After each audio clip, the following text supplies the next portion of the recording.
एक ऐसी दुनिया में जहां मैजिक सिर्फ नोबल ब्लड लाइन के लिए रिजर्व्ड है, इस कॉमनर ने पूरा सिस्टम ही तोड़ दिया। मिलिए डेरिक से। जन्म से एक पेजेंट, लेकिन पढ़ना सीखने से पहले ही 5 स्टार मैजिक अवेकन कर लिया। एक ऐसा फीट जिसे ज्यादातर ड्यूक्स पूरी जिंदगी में भी हासिल नहीं कर पाते। जब एरिस्टोक्रेट्स पॉलिटिक्स खेल रहे थे, वो बैटलफील्ड पर मर्सनरी लेजेंड बनकर राज कर रहा था। अब गेम पलट चुका है। वही हाई सोसाइटी स्नॉब्स जो उसे नीचे देखते थे, अब लाइन में खड़े हैं। वो फाइट नहीं मांग रहे, वो उसके सीक्रेट्स के लिए भीख मांग रहे हैं। कॉमनर प्रोडिजी अब क्लास लेने वाला है, पीछे मत रह जाना। हमारी कहानी शुरू होती है एबलस्टाइन शहर से, एक ऐसी जगह जहां पूरा माहौल किसी मिडीवल जमाने जैसा लगता है। वहीं एक आदमी रहता था जिसे हर कोई ओल्ड लायर के नाम से जानता था। वो बेहद बेसिक मैजिक इस्तेमाल करता था। स्लम्स के लोग उसे यही नाम इसीलिए देते थे क्योंकि वो सिर्फ 1 स्टार मैजिक ही चला सकता था। फिर भी उस बूढ़े को लगता था कि वो कोई महान मेज है, और अगर कोई उसकी नस पर चढ़ जाए तो उसका गुस्सा बहुत जल्दी भड़क उठता था। एक मौके पर बूढ़ा आदमी कुछ परेशान सा दिखता है और हमारा एमसी उसे दूर से देख रहा होता है। तभी हमें पता चलता है कि यही वही इंसान था जिसने हमारे एमसी को मैजिक इस्तेमाल करना सिखाया था।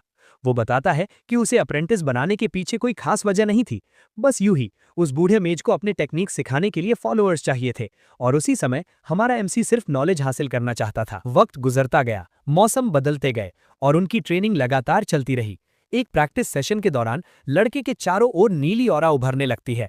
वो अपने अंदर बह रही पावर को कंट्रोल करने की पूरी कोशिश कर रहा था। ये देखकर बूढ़ा आदमी हैरान रह जाता है और सोचता है कि क्या ये बच्चा माना के फ्लो पर पहले ही मास्टरी हासिल कर चुका है। एक दृढ़ नजर के साथ हमारा एमसी दिखाता है कि वो अगले स्टेप के लिए तैयार है। तुरंत बाद वो अपने हाथ से एनर्जी का एक ब्लास्ट छोड़ता है, जिससे उसका मास्टर पूरी तरह चौंक जाता है। वो हमला किसी मैजिकल शॉवल की तरह बनकर आगे उड़ता है और सीधे एक पेड़ पर जा लगता है। पेड़ पर डायरेक्ट हिट होता है और दोनों बस अवाक होकर उसे देखते रह जाते हैं। इसी तरह उसने उस आदमी के साथ पूरा 1 साल बिताया। जितना हो सका उतना सब कुछ सीखा। उस दौरान जवान लड़के ने हर तरह के काम किए और आखिरकार एक 1 स्टार मेज बन गया। एक रात जब दोनों कैंपिंग कर रहे थे, बूढ़ा मेज कुछ अजीब बातें करने लगता है। नशे में वो बड़बड़ाता है कि नोबल ब्रैट्स तो बालिग होने से पहले ही 3 स्टार बन जाते हैं। फिर वो हमारे एमसी को चेतावनी देता है कि ज्यादा उम्मीदें मत पालना, क्योंकि कॉमनर्स कभी भी 2 स्टार से आगे नहीं बढ़ सकते। वो लगातार बोलता रहता है कि ब्लड लाइन ही सब कुछ है और मेहनत बेकार है। हमारे एमसी को लगता है कि ये सब उसके मास्टर की अपनी फ्रस्ट्रेशंस का नतीजा है। उस रात वक्त बहुत लंबा लगता है जब वो बूढ़े को सोते हुए देखता रहता है। अगले दिन तेज बारिश शुरू हो जाती है और जवान लड़का वापस कैंप लौटता है। वहां पहुंचकर उसे उसका मास्टर जमीन पर पड़ा मिलता है, बिल्कुल लाइफलेस। बूढ़े के शरीर पर जगह जगह चोटों के निशान होते हैं, जैसे किसी भयानक लड़ाई में शामिल हुआ हो। पहले तो लड़का सोचता है कि शायद उसने कहीं झगड़ा कर लिया होगा, लेकिन सच कुछ और ही था। असल में उस बूढ़े मेज पर सिटी गार्ड्स ने हमला किया था। कहानी ये थी कि वो एक 2 स्टार स्पेल बुक चुराने की कोशिश करते पकड़ा गया था। कोई समझ नहीं पा रहा था कि बिना किसी एम्बिशन वाला आदमी ऐसा क्यों करेगा। इसी सोच में डूबा हुआ था कि अचानक उसके सामने एक सिस्टम स्क्रीन प्रकट होती है, जो उसे ब्लड लाइन वाली बात याद दिलाती है। लेकिन हमारे एमसी के लिए ये मायने नहीं रखता, क्योंकि उसके पास कोई नोबल ब्लड नहीं था। स्क्रीन बताती है कि उसने मैजिक की बेसिक्स अनलॉक कर ली हैं और अब उसे एक प्राइमरी स्कूल चुननी है। इसके बाद 4 साल पलक झपकते ही निकल जाते हैं। इसी दौरान उसकी मुलाकात एक औरत से होती है जिसका नाम था कैटिया फ्लेमहार्ट। वो फ्लेमहार्ट हाउस की पूर्व हेड और एक शक्तिशाली 3 स्टार मेज थी। एबलस्टाइन में रहते हुए वो कॉन्ट्रैक्ट्स लेती थी और हमारे एमसी को लड़ना सिखाती थी। इसी तरह जवान लड़के ने कैटिया फ्लेमहार्ट से बहुत कुछ सीखा, खासकर बेल्डन स्टीयर नाम के एक टैवर्न में जो हमेशा काफी भीड़भाड़ वाला रहता था। अंदर कैटिया फ्लेमहार्ट कह रही होती है कि एक मेज के लिए इवॉल्व करना चाहना बिल्कुल नेचुरल है, और कि हमारा एमसी डेरिक उसमें पूरा टैलेंट रखता है। लेकिन वो उसे ये चेतावनी भी देती है कि ज्यादा ग्रीड सिर्फ उसकी प्रोग्रेस को स्लो कर देगी। उसकी बात मानते हुए हमारा एमसी सहमति में सिर हिलाता है और कहता है कि वो ये याद रखेगा। ट्रेनिंग जारी रखते हुए कैटिया उसे आंखें बंद करने और अपने माना को महसूस करने को कहती है। वो उसे शांति से फ्लो महसूस करने और एनर्जी से एक इमेज बनाने का निर्देश देती है। उसके आदेशों का पालन करते हुए लड़का कॉन्सेंट्रेट करता है और उसके चारों ओर नीली ऑरा फिर से चमकने लगती है। कैटिया नोटिस करती है कि हमारे एमसी के पास बहुत ज्यादा माना है और उसका कंट्रोल बेहद स्टेबल है। अचानक जवान लड़के की आंखें बैंगनी रंग में चमक उठती हैं और उसकी मैजिकल एनर्जी और भी तेज हो जाती है। इतनी इंटेंसिटी देखकर उसकी इंस्ट्रक्टर हैरान रह जाती है। ठीक उसी पल बाहर एक जोरदार एक्सप्लोजन होता है।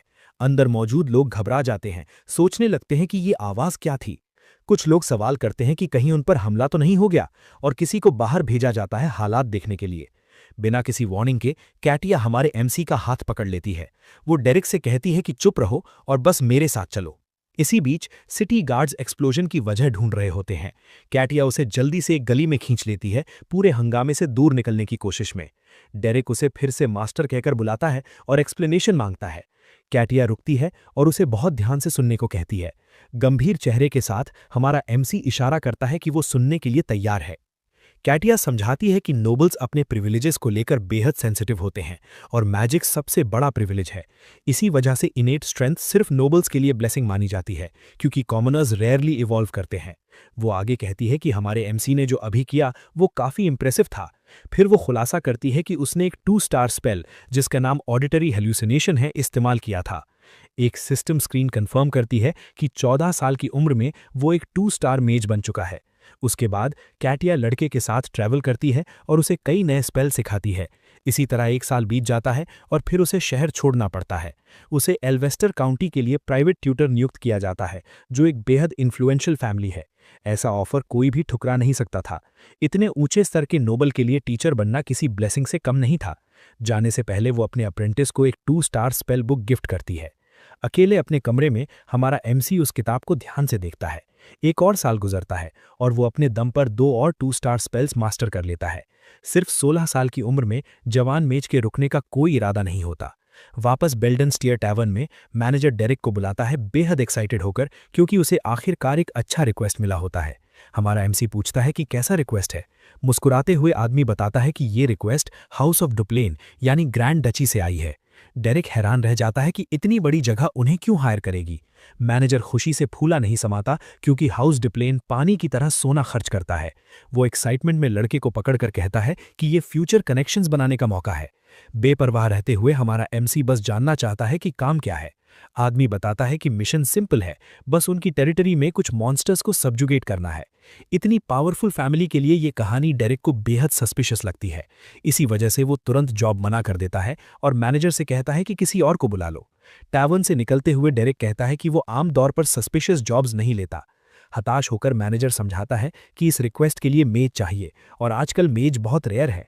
वो जोर देता है कि हमारा एमसी ही ये काम कर सकता है। फिर भी जवान लड़का दोबारा मना करने ही वाला होता है, क्योंकि वो ट्रबल में नहीं पड़ना चाहता। तभी मैनेजर उसे अपफ्रंट पेमेंट के तौर पर एक गोल्ड कॉइन ऑफर करता है। उस ऑफर के सामने हमारा एमसी गोल्ड कॉइन और वो सस्पिशियस जॉब एक्सेप्ट कर लेता है। कुछ ही देर बाद उसकी मुलाकात क्लाइंट से होती है, जो एक बेहद मिस्टीरियस ट्रियो होता है। मैनेजर उसे इंट्रोड्यूस करता है, लेकिन बूढ़ा आदमी तुरंत उसकी सर्विसेज ठुकरा देता है। वो कहता है कि उसे इससे ज़्यादा उम्मीद थी और उसे यकीन नहीं होता कि उन्होंने एक बच्चे को भेज दिया। डेस्परेशन में मैनेजर डेरिक का बचाव करता है, कहता है कि वो सबसे बेहतरीन मेज है जिसे वो जानता है, लेकिन आदमी उसकी बात अनसुनी कर देता है और कहता है कि ये काम बच्चे के लिए नहीं है। वो अपने साथी की ओर मुड़ता है और कुछ फुसफुसाता हुआ लगता है, जैसे जाने की तैयारी कर रहे हों। तभी ग्रुप में मौजूद एक क्लोक्ड फिगर भारी भरकम प्रेजेंस के साथ आगे बढ़ता है। वो रहस्यमयी शख्स डेरिक को नाम से बुलाता है और कहता है कि उन्हें अकेले में बात करनी है। सीन बदलता है और हम पहुंचते हैं ग्रैंड डची ऑफ डुप्लेन, जहां दूर दूर तक फैले जंगल हैं। वहां हम देखते हैं कि हमारा एमसी मिशन एक्सेप्ट कर चुका है और पहले से ही एक गॉब्लिन से लड़ रहा है। उसकी लाल आंखें लड़ाई पर फोकस करते हुए तेजी से चमक रही होती हैं। एक तेज मूव के साथ वो क्रीचर पर वार करता है, तलवार चलाने में अपनी स्किल दिखाते हुए। सांस लेने का भी मौका नहीं मिलता कि एक और उससे भी बड़ा गॉब्लिन चीखते हुए उस पर टूट पड़ता है। हमारा एमसी फुर्ती से एक्स अटैक डॉज करता है और काउंटर अटैक के लिए तैयार हो जाता है। लड़ाई के बाद वो गंदगी से सना हुआ मरे हुए गॉब्लिन के शरीर को घूरता है। इसके तुरंत बाद वो एक पावरफुल लाइटनिंग स्पेल इस्तेमाल करता है, जो पूरे होड को एक साथ खत्म कर देता है। थके हुए लहजे में वो डिस्पैच ऑफिसर को बताता है कि काम हो गया है। क्लाइंट्स का ट्रियो उसके परफॉर्मेंस से खास इंप्रेस्ड नहीं दिखता, लेकिन क्लोक्ड फिगर मुस्कुराता है और कहता है कि उसने सबको बहुत जल्दी हरा दिया। वापस बेल्डन स्टीयर टैवर्न में रात शहर पर छा चुकी होती है। अंदर एक ब्लॉन्ड लड़की पेलीन गुस्से में हमारे एमसी से भिड़ जाती है। मैनेजर उसे रोकने की कोशिश करता है, जबकि वो चिल्लाती है कि कॉमनर्स को नोबल्स के लैप डॉग्स नहीं बनना चाहिए। वो फिर धीरे से फुसफुसाता है कि डेरिक ने उसे पेमेंट के बारे में नहीं बताया। मैनेजर एक उंगली उठाता है और पेलीन टैश में पूछती है कि क्या सिर्फ एक सिल्वर कॉइन था। चेहरे पर स्मग स्माइल के साथ मैनेजर असली रकम बताने को तैयार होता है। जब उसे पता चलता है कि एडवांस पेमेंट एक गोल्ड कॉइन था, तो वो हैरान रह जाती है। पैसे की खुशी में पेलीन तुरंत कहती है कि वो भी ये जॉब करना चाहती है। कुछ देर बाद वो खुशी के मारे बेहोश हो जाती है। मैनेजर मिशन के बारे में पूछता है। हमारा एमसी कैजुअली कहता है कि कोई बड़ी बात नहीं थी, बस कुछ गॉब्लिन्स थे। फिर वो रिवील करता है कि भले ही वो तीनों अमीर दिख रहे थे, लेकिन वो झूठ बोल रहे थे। मैनेजर चौंक कर पूछता है कि क्या वो सीरियस है। ड्रिंक लेते हुए जवान लड़का समझाता है कि वो नोबल 3 क्वालिटीज ढूंढ रहा था जो उसमें नहीं थीं, और जो मेड थी वो फेक थी। उस औरत के हाथ किसी सर्वेंट के लिए इतने ज्यादा साफ थे। तीसरे क्लाइंट के बारे में बोलने से पहले मैनेजर उसका नाम लेकर उसे रोक देता है। लड़का चुप हो जाता है और ध्यान से सुनता है। मैनेजर उसे याद दिलाता है कि वो मर्सनरीज हैं और उनका काम सिर्फ काम करना और पैसे लेना है। गंभीर चेहरे के साथ हमारा एमसी उसकी बात मान लेता है। मैनेजर जीबिन जोर देकर कहता है कि यहाँ सरवाइव करना ही सबसे जरूरी है, बाकी सब मैटर नहीं करता। अगले दिन वो फिर से ग्रैंड डची ऑफ डुप्लेन लौटते हैं जॉब फिनिश करने के लिए। डेरिक क्लाइंट्स को बताता है कि सब संभाल लिया गया है और गॉब्लिन्स अब कुछ समय तक प्रॉब्लम नहीं बनेंगे। क्लाइंट अच्छे काम की तारीफ करता है और मैनेजर बाकी पेमेंट की बात करने लगता है। तभी नोबल 2 चमकते हुए गोल्ड कॉइन्स आगे बढ़ाता है। मैनेजर खुशी से उछल पड़ता है और डेरिक के बाल बिखेर देता है। ये देखकर नोबल गला साफ करता है ताकि बात पर वापस ध्यान जाए। फिर वो कहता है कि उसे डेरिक की स्किल्स पसंद आई हैं और वो एक नया रिक्वेस्ट देना चाहता है। ये सुनकर मैनेजर कंफ्यूज हो जाता है और फिर से लड़के के बाल बिगाड़ देता है। नोबल बताता है कि इस मिशन की पेमेंट 15 गोल्ड कॉइन्स होगी और मैनेजर के होश उड़ जाते हैं। इतने बड़े ऑफर के सामने क्लाइंट डिटर्मिन्ड लुक के साथ पूछता है कि क्या हमारा एमसी जॉब एक्सेप्ट करेगा। जवान मेज तुरंत हाँ कर देता है। इसके बाद वो एक लग्जूरियस कैरेज में नए जॉब की लोकेशन की ओर निकलते हैं। थोड़ी देर में कैरेज ग्रैंड डची ऑफ डुप्लेन की रेजिडेंस पर पहुंचती है, एक बेहद विशाल जगह। मैनेजर मैंशन को देखकर दंग रह जाता है और उसकी ग्रैंड्योर पर कमेंट करता है। अंदर जाने से पहले नोबल कहता है कि उसे अपना परिचय देना होगा, जिसे मैनेजर ओवरकिल समझता है। आदमी बताता है कि वो डिलॉन है, ग्रैंड ड्यूक डुप्लेन का हेड बटलर। ये सुनकर मैनेजर घबरा जाता है और समझ नहीं पाता कि रिएक्ट कैसे करे। उसी समय औरत खुद को कैटरीना, मैंशन की हेड हाउसकीपर बताती है। इसके बाद क्लोक्ड फिगर खुद को जीडन, बेल्डन मर्सनरीज का कैप्टन रिवील करता है। हमारा एमसी समझ जाता है कि उन्होंने अपनी पोजीशंस के बारे में झूठ बोला था और उनका स्टेटस कहीं ज्यादा ऊंचा है। हालात को देखते हुए औरत मुड़ती है और उन्हें विशाल रेजिडेंस के अंदर ले जाती है। मैनेजर को एहसास होता है कि क्लाइंट की असली आइडेंटिटी बहुत बड़ी है। तभी क्लोक्ड फिगर धीरे धीरे अपना चेहरा दिखाता है। हमारा एमसी खामोशी से देखता रहता है। लड़की अपना परिचय देती है, एसेलेन एलेनोर ड्यूप्लेन, और कहती है कि वो उसे अपनी बहन डीला का ट्यूटर बनाना चाहती है। डेरिक ये सुनकर पूरी तरह से चौंक जाता है, क्योंकि उसे एक नोबल लड़की को मैजिक सिखाने का प्रस्ताव दिया गया था। इसके तुरंत बाद सीन हमें डुप्लेन फैमिली की विशाल मैंशन के अंदर ले जाती है। अचानक एक ऑफिस का दरवाजा जोरदार ताकत के साथ खुलता है। रेग नाम का एक जवान गुस्से में कमरे में घुसता है और सीधे अपने पिता और अपने भाई वलीरियन की ओर बढ़ता है। डेस्क पर बैठे आदमी उसे खुद को संभालने और थोड़ी डिग्निटी दिखाने को कहते हैं, लेकिन रेग चिल्लाता है कि मैनर्स तो डीएला को सीखने की जरूरत है, और ये कहते हुए वो एक सर्वेंट लड़की को बालों से घसीटता हुआ लाता है। वो यंग मेड जोर जोर से रो रही होती है और साफ दिखता है कि उसे लड़की की तरफ से चोट पहुंची है। इस पर वलेरियन अपने भाई से आवाज धीमी रखने को कहता है, क्योंकि वो लोग इस वक्त एक कॉन्वर्सेशन के बीच में हैं। रेग इस वार्निंग को नजरअंदाज कर देता है और कहता है कि पिछले 1 महीने में 10 से ज्यादा सर्वेंट्स नौकरी छोड़ चुके हैं। फिर वो पूछता है कि उसके पिता आखिर कब तक उस डेलिंक्वेंट को इग्नोर करते रहेंगे। इतना सुनते ही वलेरियन खड़ा हो जाता है और रेग का नाम जोर से चिल्लाकर उसे रुकने को कहता है। इस पूरे सीन से परेशान होकर वो अपने भाई को हंगामा बंद करने और कमरे से बाहर जाने का आदेश देता है, लेकिन रेग उस पर ध्यान नहीं देता और अपने पिता को कंटेम्प्ट भरी नजर से घूरता रहता है। वलेरियन अपने पिता को याद दिलाता है कि भले ही डीएला एक प्रॉब्लम है, लेकिन उनकी बहन आइसलीन तो है ही। इस पर रेग कहता है कि अब वक्त आ गया है कि उस लड़की को हमेशा के लिए हटा दिया जाए। उनके पिता सख्त आवाज में चेतावनी देते हैं कि ये फैसला करने का अधिकार उसका नहीं है। रेग फिर भी जिद करता है और कहता है कि डीएला को किसी दूर के मोनेस्ट्री में भेज देना बेहतर होगा। सब्र खोते हुए आदमी जबरदस्त ताकत से अपने बेटे का कॉलर पकड़ता है और उसका सिर ठोस लकड़ी की डेस्क पर जोर से दे मारता है। पिता दोहराते हैं कि यह फैसला उसका काम नहीं है और उसे चुप रहने को कहते हैं, भले ही उसे चोट लगी हो।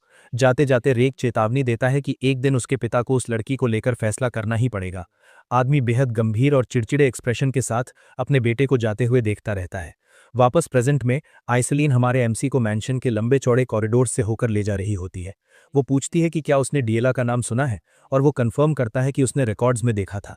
आइसलीन मुस्कुराकर कहती है कि उसकी छोटी बहन आमतौर पर पब्लिक में ज्यादा दिखाई नहीं देती। दोनों एक बड़े खूबसूरती से सजे हुए दरवाजे के सामने रुकते हैं। उसी वक्त वलेरियन ऑफिस से बाहर आता है, रेग को सहारा देते हुए, जिसका चेहरा ब्रूज्ड होता है। वो आइसलीन को मुस्कुराकर ग्रीट करता है और पूछता है कि उसकी एबलस्टीन की यात्रा कैसी रही। लड़की जवाब देती है कि उसकी देखभाल की वजह से वो काफ़ी आराम से रही है। वलेरियन कहता है कि रेक थोड़ा घायल है, इसलिए वो बाद में बात करेंगे। हमारा एमसी पूरे इंटरेक्शन को बेहद ध्यान से ऑब्जर्व करता है। वलेरियन अपने भाई को संभालते हुए दोनों के पास से गुजर जाता है। लड़के की आंखें लाल चमकने लगती हैं जब वो इस फैमिली डायनामिक को समझने की कोशिश करता है। तभी उसकी नज़र उस मेड पर पड़ती है जिसे रेग पहले घसीट रहा था, जो हॉलवे के एक कोने में रो रही होती है। वहीं से जवान लड़का डिएला से जुड़े हालात की गंभीरता को समझने लगता है, खासकर उनके पिता के सामने। आइसलीन और हमारा एमसी बैठकर जॉब के बारे में बात करते हैं। लड़की अपने पिता का धन्यवाद करती है और डेरिक को उस ट्यूटर के रूप में इंट्रोड्यूस करती है जो उसकी बहन डिएला का ख्याल रखेगा। आदमी यंग मेज को गंभीर और सोचने वाली नज़र से देखता है। आइसलीन कहती है कि अब वो लीव लेगी क्योंकि वो बिजी हैं और लड़के को बाहर ले जाने लगती है, लेकिन निकलने से पहले उनके पिता हमारे एमसी को रुकने को कहते हैं। जवान लड़का गंभीर एक्सप्रेशन के साथ उनकी ओर मुड़ता है, ये जानने के लिए कि वो क्या चाहते हैं। ऑफिस की खिड़की से आती धूप के बीच एक सीरियस कॉन्वर्सेशन शुरू होने वाली होती है। ग्रैंड ड्यूक एक एलिगेंट और शार्प क्विल से स्क्रॉल पर लिखते रहते हैं। फिर वो टिप्पणी करते हैं कि हमारा एमसी काफ़ी यंग है और पूछते हैं कि क्या वो सच में 16 साल का है। सोफा पर शांत पोस्चर में बैठा लड़का अपनी उम्र कंफर्म करता है। आदमी पूछता है कि क्या वो मैजिक इस्तेमाल कर सकता है और डेरिक जवाब देता है कि वो 1 स्टार स्पेल्स यूज करता है। ग्रैंड ड्यूक हल्की हंसी छोड़ता है, जैसे उसे ये जवाब मज़ेदार और प्रिडिक्टेबल लगा हो। फिर वो गंभीर होकर चेतावनी देता है कि ह्यूमिलिटी हर बार एक बड़ी वर्च्यू नहीं होती। हमारा एमसी तुरंत इशारा समझ जाता है और चुप रहता है। सिचुएशन एनालाइज करते हुए वो समझ जाता है कि 5 स्टार मेज जैसे ग्रैंड ड्यूक के सामने ह्यूमिलिटी काम नहीं आएगी। डेरिक माफ़ी मांगता है अगर वो डिसरिस्पेक्टफुल लगा हो, लेकिन नोबल कहता है कि वो समझता है कि वो ऐसा क्यों है। आदमी कहता है कि उसकी उम्र और कपड़ों के हिसाब से डेरिक मैजिक ट्यूटर नहीं लगता। हल्की मुस्कान के साथ जवान मेज बताता है कि वो असल में एक मर्सनरी है। नोबल कहता है कि वो और सवाल नहीं करेगा और उसे रेजिडेंस के एनेक्स में एंट्री की अनुमति देता है। वो एक मेड को उसे गाइड करने को कहता है, लेकिन हमारा एमसी एक आखिरी सवाल पूछने की इजाज़त मांगता है। ग्रैंड ड्यूक उसे बोलने देता है और ध्यान से सुनने लगता है। डेरिक बताता है कि एक मर्सनरी होने के नाते उसकी जिम्मेदारी है कि वो जो मिशन एक्सेप्ट करे उसे पूरा करे। वो कहता है कि आइसलीन ने उसे डिएला को मैजिक सिखाने और उसे हाई सोसाइटी में एंटर कराने के लिए हायर किया है। ग्रैंड ड्यूक को ये बात काफ़ी ऑब्वियस लगती है और वो पूछता है कि वो ये सब क्यों बता रहा है। गंभीर नज़र के साथ हमारा एमसी कहता है कि उसे एक बहुत इंपॉर्टेंट रिक्वेस्ट करनी है। ये सुनकर नोबल कंफ्यूज हो जाता है। उसी पल सीन बदलता है और हम देखते हैं कि एक प्लेट तेजी से हवा में उड़ती है। वो दीवार से टकराकर टुकड़ों में टूट जाती है और एक मेड डर के मारे चीख पड़ती है। लड़की डिएला से माफ़ी मांगती है, लेकिन डिएला कहती है कि अपॉलॉजी से कुछ नहीं बदलता। गुस्से में यंग नोबल सर्वेंट को धमकाती है और तुरंत उसकी नज़रों से दूर हो जाने को कहती है। सीन फिर जेडन और आइसलीन की बातचीत पर लौटता है। जेडन पूछता है कि उसने डेरिक को क्यों चुना। वो बताता है कि एक कॉमनर के लिए नोबल को ट्यूटर करना आसान नहीं होगा और उनके पास और ऑप्शंस भी हैं। आइसलीन कहती है कि उसने पहले ही बेस्ट मेजेस ट्राई कर लिए थे, लेकिन सब ने क्विट कर दिया, इसलिए उसने कुछ अलग करने का सोचा। जेडन कहता है कि डेरिक का फॉर्मर मास्टर एक नोबल था और उसने कल्चर वहीं से सीखा। आइसलीन सहमति में सिर हिलाती है, कहती है कि उसे लड़का रिफाइंड लगा और उसे उम्मीद थी कि वो डिएला को गाइड कर पाएगा। मुस्कुराते हुए जेडन उसे सलाह देता है कि उसे लोगों को पढ़ना और बेहतर सीखना चाहिए। वो समझाता है कि डेरिक सड़कों पर पला बढ़ा और एडल्ट होने से पहले ही मर्सनरी बन गया था। लड़की बेहद सीरियस एक्सप्रेशन के साथ उसकी बात ध्यान से सुनती है। सीन बदलता है और हमारा एमसी डिलॉन और एक मेड के साथ कॉरिडोर से गुजरता हुआ आगे बढ़ रहा होता है। वो एक विशाल दरवाजे के सामने लुकता है अपने अगले चैलेंज का सामना करने के लिए। लड़का धीरे से अपना हाथ उठाता है और बिना हिचक दरवाजे पर कुछ बार नॉक करता है। शांत एक्सप्रेशन के साथ वो अंदर से जवाब का इंतजार करता है। फिर वो खुद ही दरवाजा खोलता है और कमरे में दाखिल होता है। अंदर जाकर वो एक सिंपल हेलो कहकर ग्रीट करता है। डेरिक खुद को डिएला से इंट्रोड्यूस करता है और अकेले बात करने के लिए एक पल मांगता है। लड़की बिना उसकी ओर देखे उसे पास आने को कहती है। आदेश मानते हुए हमारा एमसी उसकी ओर बढ़ता है। जैसे जैसे वो पास आता है, डिएला के चेहरे पर एक मिस्चीवियस स्माइल उभरती है। अचानक वो कप में मौजूद लिक्विड उसके चेहरे पर उछाल देती है। तरल सीधे डेरिक के बालों पर गिरता है और उसके चेहरे से टपकने लगता है। मॉकिंग स्माइल के साथ डिएला कहती है कि उसे लगा कोई सुअर रैट उसके कमरे में घुस आया है। फिर वो उसे फिर से रैट कहती है और पूछती है कि क्या वही मर्सनरी है जिसका जिक्र बटलर ने किया था। लड़की कुर्सी पर टिककर कंटेम्प्ट भरी नजर से उसे घूरती रहती है। फिर वो एक छोटी टेबल पर चढ़ जाती है ताकि कमरे में वो हमारे एमसी से लंबी दिखे। इसके बाद वो एक बाल्टी गंदा पानी उसके सिर पर उड़ेल देती है, उसे और ज्यादा ह्यूमिलिएटिंग करने के लिए। हमारा एमसी चुपचाप वही खड़ा रहता है जबकि गंदा पानी उसके चेहरे से बहता रहता है। डीएला शिकायत करती है कि बाल्टी खाली हो गई और उसे इसमें कोई मजा नहीं आया। तभी डेरिक सिर उठाकर उसे गुस्से और कंटेम्प्ट से भरी नजर से देखता है। लड़की उसकी रिएक्शन देखकर चौंक जाती है और अपना शौक छुपा नहीं पाती। वो उसे किक करने की कोशिश करती है। वो अपनी नाक ढककर शिकायत करती है कि गंदे पानी की बदबू अनबियरेबल है। डेरिक जमीन पर बैठा उसे देखता रहता है और उसका जूता आकर उसके कंधे पर गिरता है। यंग नोबल धीरे धीरे टेबल का सहारा लेकर उठती है। खुद को संभालते हुए वो उसे सुअर रैट कहती है और सवाल करती है कि कोई ऐसा इंसान उसे कैसे सिखा सकता है। सीन फिर ग्रैंड ड्यूक के साथ डेरेक की बातचीत पर लाटता है। नोबल खिड़की से बाहर सोचते हुए देख रहा होता है, जैसे वो इस रिक्वेस्ट पर गंभीरता से विचार कर रहा हो।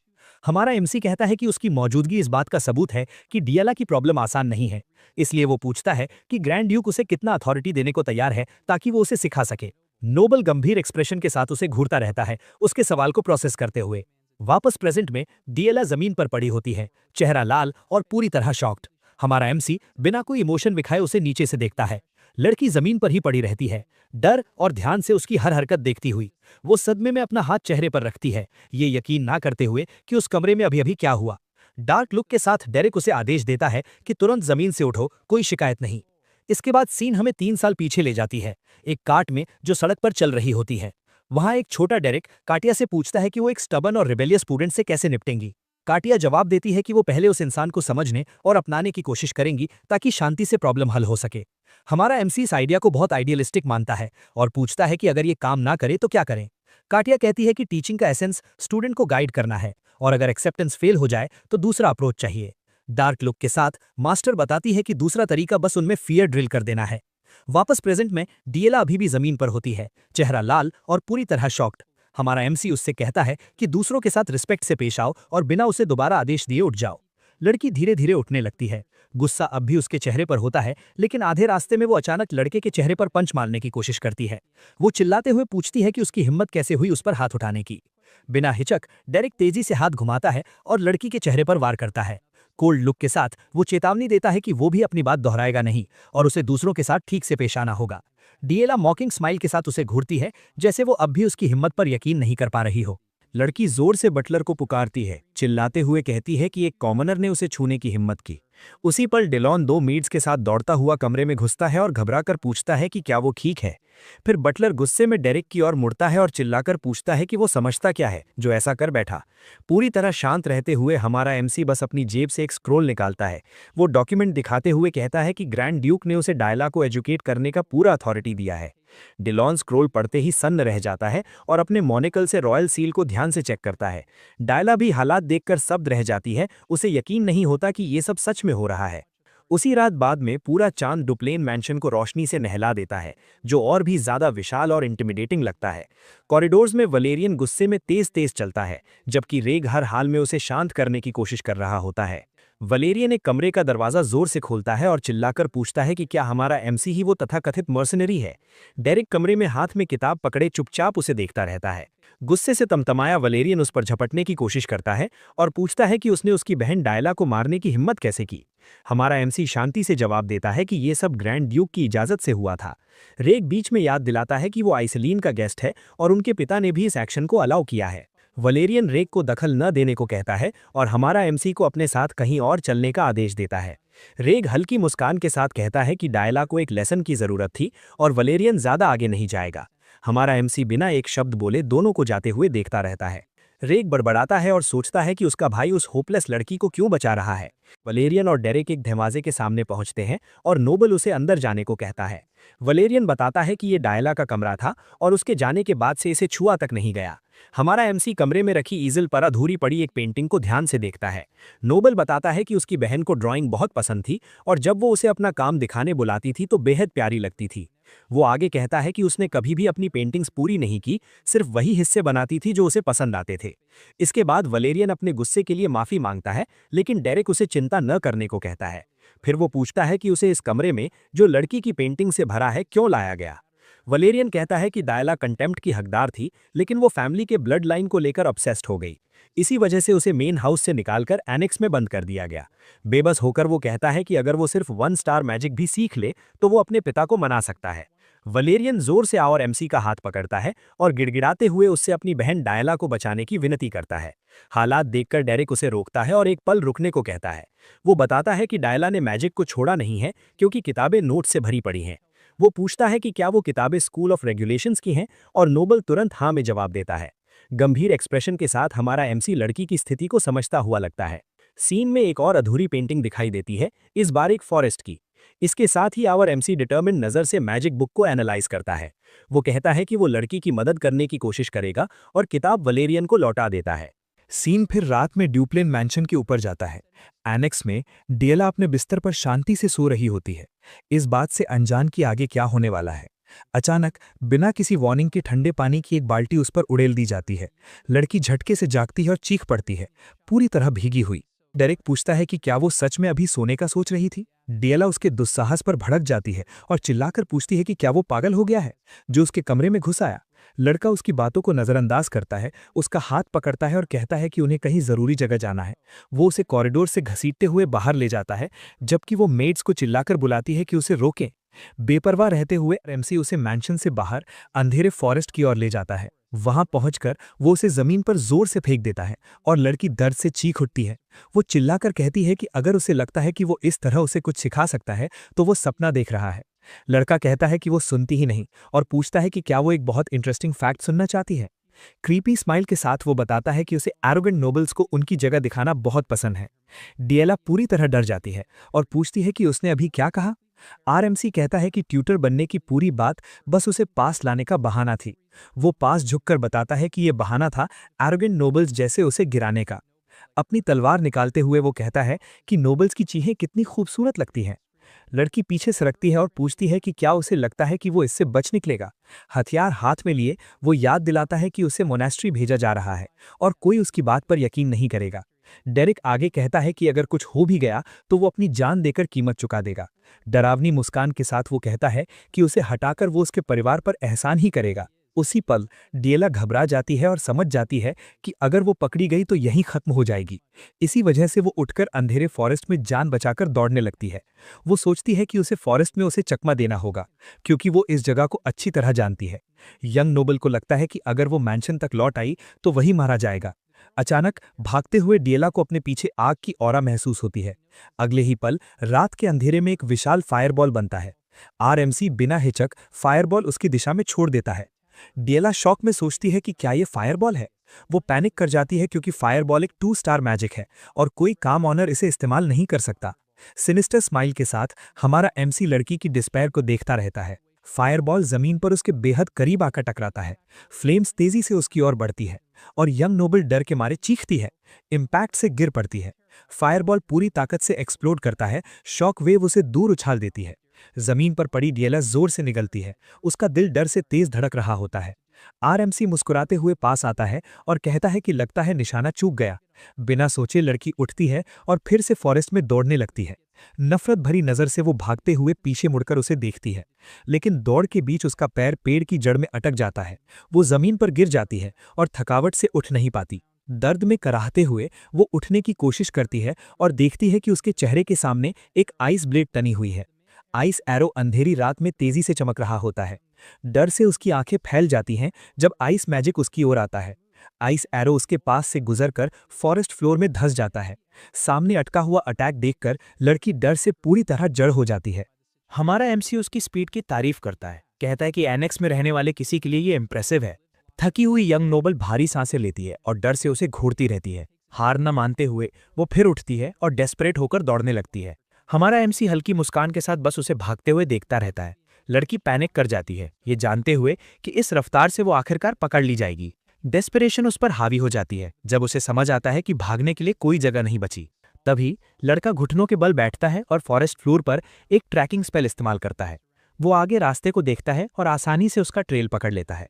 हमारा एमसी समझ जाता है कि ये वही फॉरेस्ट है जिसे डिएला ने अपनी पेंटिंग्स में बनाया था। वो जान लेता है कि डिएला ने इस जगह की फीलिंग को कैनवस पर उतारा था। इसी के साथ वो डिएला की छुपी हुई असली पोटेंशियल को समझ जाता है।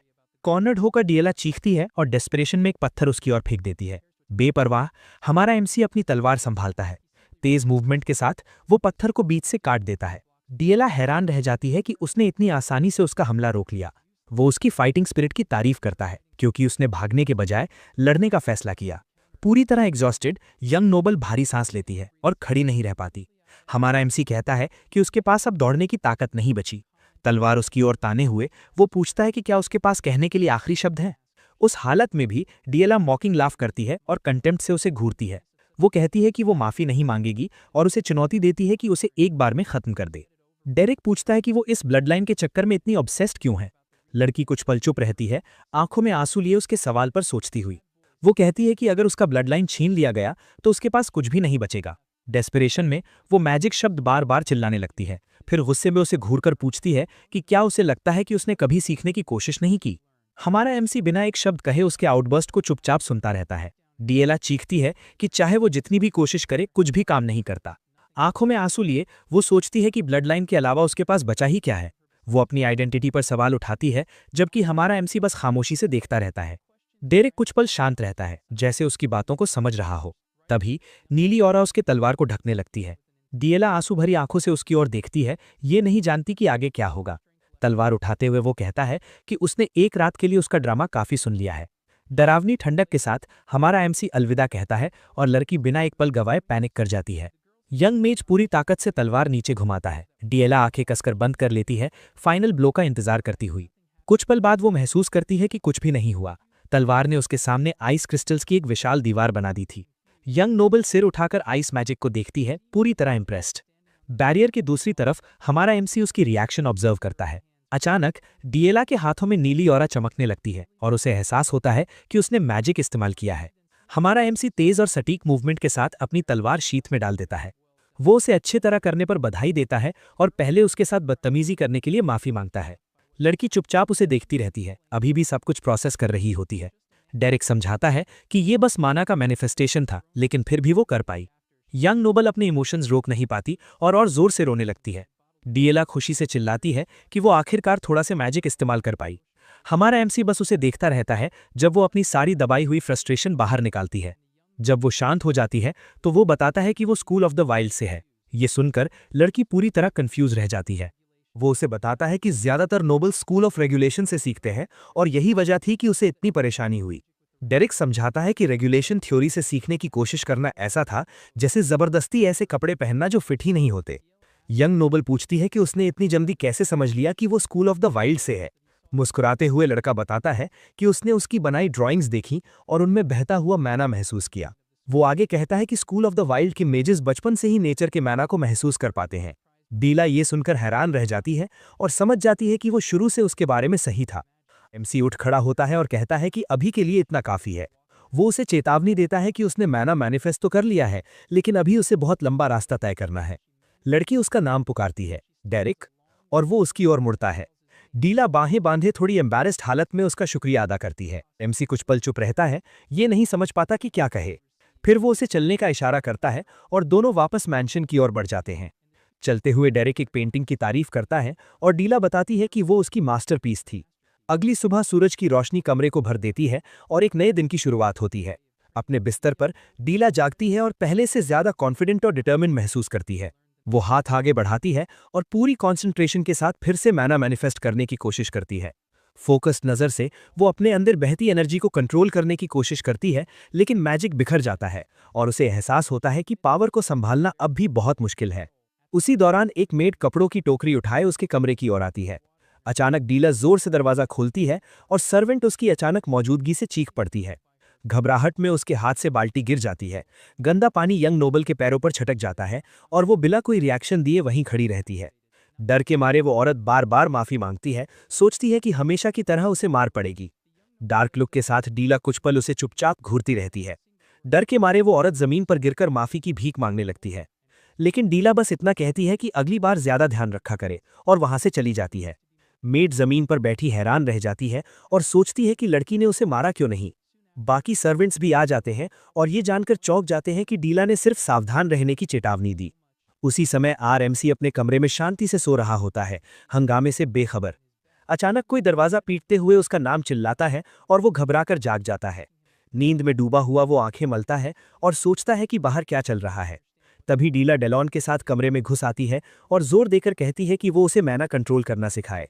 ये सुनते ही डेलॉन हैरान रह जाता है और यकीन नहीं कर पाता कि उसने सच में मैना मैनिफेस्ट कर लिया है। लड़की बटलर को नजरअंदाज करती है और जिद करती है कि एमसी उसे अभी सिखाए। सब्र खोकर जंगमेज कहता है कि वो दोपहर में आए और उसके मुंह पर दरवाजा बंद कर देता है। डेलॉन डीला के बदलाव से भावुक हो जाता है, लेकिन लड़की ट्यूटर के एटीट्यूड से और चिढ़ जाती है। गुस्से में वो फिर से दरवाजा पीटती है और अभी सिखाने के लिए चिल्लाती है, मगर आरएमसी उसे नजरअंदाज कर वापस सो जाता है, जबकि बाहर वो चीखती रहती है। उस दिन बाद में सूरज पूरी चमक के साथ विशाल और इंटिमिडेटिंग डुप्लेन मैंशन पर चमक रहा होता है। कॉरिडोर्स में कोई मजबूत कदमों से बेहद सीरियस पोस्चर के साथ चल रहा होता है। उधर दो मेड्स आपस में गॉसिप कर रही होती है कि डीला ने आज एक भी प्लेट नहीं तोड़ी। उनमें से एक बताती है कि यंग नोबल ने मैजिक मैनिफेस्ट कर लिया है, और रेग ये बात सुन लेता है। खबर सुनते ही वो झट से रुक जाता है, चेहरे पर शॉक साफ दिखता है। गंभीर नजर से वो सर्वेंट्स की ओर मुड़कर पूछता है कि उन्होंने अभी क्या कहा। उधर ऑफिस में ग्रैंड ड्यूक शांति से एक स्क्रॉल पर लिख रहा होता है। वहीं वलेरियन उसे बताता है कि डिएला ने मैजिक मैनिफेस्ट कर लिया है और सर्वेंट्स ने भी इसकी पुष्टि की है। ये सुनकर आदमी राहत महसूस करता है और अपनी बेटी की प्रोग्रेस से संतुष्ट सकता है। लेकिन रेक चेतावनी देता है कि सिर्फ थोड़ा सा मैजिक मैनिफेस्ट करने से किसी नतीजे पर नहीं पहुंचना चाहिए। वलेरियन अपने भाई पर झुंझलाता है और कहता है कि उसे अपनी बहन की तारीफ करनी चाहिए। ग्रैंड ड्यूक अपने बच्चों की बहस को गंभीर और सोच में डूबे हुए भाव से देखता रहता है। रेक डिएला की सारी पुरानी हरकतें याद दिलाता है और कहता है कि ये उसे कॉन्वेंट से बचाने के लिए काफी नहीं है। उनके पिता चुप रहते हैं, जैसे अगला फैसला सोच रहे हों। वापस कमरे में डिएला पीठ करके बैठी होती है, साफ तौर पर ग्रम्पी दिख रही होती है। आरएमसी पास आता है और पूछता है कि क्या वो इसलिए नाराज है क्योंकि उसने उसके मुंह पर दरवाजा बंद कर दिया था। बिना मुड़े लड़की जवाब देती है कि वो नाराज नहीं है, बल्कि उसके एटीट्यूड से बहुत गुस्से में है। लड़का चेतावनी देता है कि ऐसा बर्ताव उनके बीच कुछ नहीं बदलेगा। यंग नोबल जोर देती है कि वो स्टबन नहीं है, बस बहुत गुस्से में है। शांति से वो समझाता है कि इस तरह होने का कोई फायदा नहीं, क्योंकि हर चीज का अपना ऑर्डर होता है। सब्र खोकर डिएला खड़ी हो जाती है और चिल्लाती है कि वो पहले ही कह चुकी है कि वो एंग्री है, पाउट नहीं कर रही। एमसी उसे गंभीर नजर से देखता है और एक शब्द भी नहीं कहता। समझ कर कि इससे कुछ नहीं होगा, लड़की टैक्टिक बदलती है और कहती है, ठीक है, मान लो मैं पाउट कर रही हूँ। इसके बाद यंग मेज उसकी कुर्सी पर झुककर हालात समझाने लगता है। वो कहता है कि सिर्फ मैजिक मैनिफेस्ट करने का मतलब ये नहीं कि वो इसे कहीं भी इस्तेमाल कर सकती है। लड़की बोर होकर उसे बाय द बुक और बोरिंग मैजिक टीचर कहती है। डार्क लुक के साथ डेरेक पूछता है कि क्या वो चाहता है कि वो कम बोरिंग तरीके से सिखाए। ये सुनते ही यंग नोबल को पिछली रात फॉरेस्ट की डरावनी याद आ जाती है। डर के मारे वो सीधी बैठ जाती है और कहती है कि वो अपनी बात वापस लेती है और लेसन जारी रखे। लेसन शुरू करते हुए डेरेक बताता है कि वो मैजिक मैनिफेस्ट करने की प्रैक्टिस करेंगे। वो समझाता है कि स्कूल ऑफ द वाइल्ड में सख्त रूल्स नहीं होते और ज्यादा फ्रीडम होती है। इसके साथ ही वो कहता है कि ये स्टाइल उस पर बिल्कुल फिट बैठता है, और लड़की हैरान रह जाती है। वो आगे कहता है कि उसका नेचर इस स्कूल से मेल खाता है और उसका नोबल ब्लड उसे टैलेंटेड बनाता है। डिएला शर्मा जाती है और पूछती है कि क्या वो सच में टैलेंटेड है। एक्साइटेड होकर वो खड़ी हो जाती है और पूछती है कि क्या इसका मतलब ये है कि वो किसी तरह की जीनियस है। दोनों इस बात पर बहस करने लगते हैं कि टैलेंट होना और मैजिक जीनियस होना एक ही बात है या नहीं। बाहर रेग ये बातचीत सुनता है और चिढ़े हुए एक्सप्रेशन के साथ अपनी बहन की प्रोग्रेस पर सोचता है। वो जीप चटकाता है और वहां से चला जाता है। अगले दिन ड्यूप्लेन मैंशन में उनकी ट्रेनिंग पूरी ताकत से जारी रहती है। डिएला डेरिक के कमरे में घुसकर बताती है कि वो मैजिक मैनिफेस्ट कर सकती है, लेकिन डायरेक्शन कंट्रोल नहीं कर पा रही। कभी वो लंच के दौरान उसे रोककर कोल्ड एट्रीब्यूट के साथ अपनी मैजिक दिखाती है। दिन बीतते जाते हैं और यंग नोबल कभी भी अपने ट्यूटर को पकड़कर अपनी प्रोग्रेस दिखाना नहीं छोड़ती। एक दोपहर वो उसे पेड़ के नीचे किताब पढ़ते हुए पाती है और गुस्से से भर जाती है। वो चिल्लाती है कि उसने उसे एनेक्स में रहने को कहा था और उस पर ट्रेनिंग से बचने का आरोप लगाती है। पूरी शांति के साथ आरएमसी पुष्टि करता है कि इसी वजह से उसने किताबें ली थी। लड़की कहती है कि उसने मैना फ्लो करना सीख लिया है और उसे तुरंत अपनी प्रोग्रेस दिखाने के लिए खींच लेती है। उधर मैंशन के दूसरे हिस्से में वलेरियन खिड़की से बाहर देखते हुए किसी का इंतजार कर रहा होता है। थोड़ी देर बाद कमरे का दरवाजा धीरे से खुलता है। डेरेक अंदर आता है और वलेरियन उसे बैठकर थोड़ी देर बात करने को कहता है। सोफा पर बैठते हुए नोबल पूछता है कि उसकी बहन डिएला की प्रोग्रेस कैसी है। हमारा एमसी कहता है कि उसने काफी प्रोग्रेस की है, लेकिन 1 स्टार मैजिक सीखने में अभी समय लगेगा। वलेरियन समझता हुआ लगता है और बताता है कि उनकी मां अगले हफ्ते मीटिंग से लौट आएंगी। वो चेतावनी देता है कि वो औरत डील करना आसान नहीं है और नोबल्स इंपॉर्टेंट पोजीशंस पर कॉमनर्स को पसंद नहीं करते। हमारा एमसी कहता है कि वो इस बात को ध्यान में रखेगा और पूछता है कि क्या इसी वजह से उसे बुलाया गया था। नोबल कुछ पल चुप रहता है, जैसे अगली बात सोच रहा हो। फिर वो बताता है कि वो हाउस डुप्लेन का अगला हेड बनने वाला है और इसके साथ बड़ी जिम्मेदारियां आती हैं। वलेरियन समझाता है कि इसके लिए उसे सबके साथ सिंसियर होना होगा, लेकिन लोगों के दिल कॉम्प्लिकेटेड होते हैं। स्पीच से ऊब कर डेरेक पूछता है कि वो असल में कहना क्या चाहता है। मुट्ठी भींचते हुए वलेरियन खुद को संभालता है और असली वजह बताने की तैयारी करता है। रोने जैसी आवाज में वो शिकायत करता है कि डिएला अब उसके साथ खेलना ही नहीं चाहती। हमारा एमसी उसे बिना किसी इंप्रेशन के घूरता रहता है, उसे कुछ समझ नहीं आता। नोबल याद करता है कि बचपन में वो कितनी एंजल जैसी थी और उसे बड़ी मुस्कान के साथ ग्रीट करती थी। इसी वजह से वो अपनी बहन का प्यार और अटेंशन वापस पाने का तरीका मांगता है। वो बताता है कि लड़की सिर्फ डेरेक के पीछे घूमती है और किसी और पर ध्यान नहीं देती। तभी नोबल एक डॉल दिखाता है जो उसने मैंशन की मेड से बनाना सीखा था। वो पूछता है कि डेरेक को क्या लगता है, क्या वो डॉल बिल्कुल डिएला जैसी नहीं लगती? डार्क लुक के साथ हमारा प्रोटैगनिस्ट पूछता है कि क्या वो किसी को कर्स करने की कोशिश कर रहा है। रिएक्शन से दुखी होकर वलेरियन रिरियाने लगता है। आखिरकार वो हार मान लेता है और कहता है कि डेरिक ऐसे मामलों में पूरी तरह यूजलेस है। कुछ समय बाद लड़के की मुलाकात डिएला की मां मिरिएला डेबल डुप्लेन से होती है। मुस्कुराते हुए वो कहती है कि उसने सुना है कि उन्हें एक बहुत केपेबल मैजिक टीचर मिला है। वो औपचारिक रूप से अपना परिचय देती है और अपने टेरिटरी से एक गिफ्ट देकर उसे अपनी तरफ करने की कोशिश करती है। लेकिन हमारा एमसी तुरंत मना कर देता है और कहता है कि वो किसी हाउस से जुड़ा नहीं है। जवाब सुनकर मिरिएला कंफ्यूज्ड होकर उससे एक्सप्लेन करने को कहती है। पूरी शांति के साथ यंग मेज बताता है कि वो बस एक साधारण कॉमनर है। ये सुनकर औरत पूरी तरह शॉक्ड रह जाती है और यकीन नहीं कर पाती कि उन्होंने इस काम के लिए कॉमनर रख लिया। सीन फिर से विशाल और इंटिमिडेटिंग डुप्लेन मैंशन के मेन हॉल में लौटता है। वहां मिरिएला अपने सर्वेंट से घिरी हुई होती है और अपनी बेटी के यंग ट्यूटर से मुस्कुराते हुए बात कर रही होती है। वो दोहराती है कि उसने सुना है कि उन्हें एक बहुत केपेबल मैजिक टीचर मिला है। फिर वो औपचारिक रूप से अपना परिचय देती है और अपने टेरिटरी से एक गिफ्ट ऑफर करती है। लेकिन हमारा एमसी फिर से तुरंत मना कर देता है और कहता है कि वो किसी हाउस से जुड़ा नहीं है।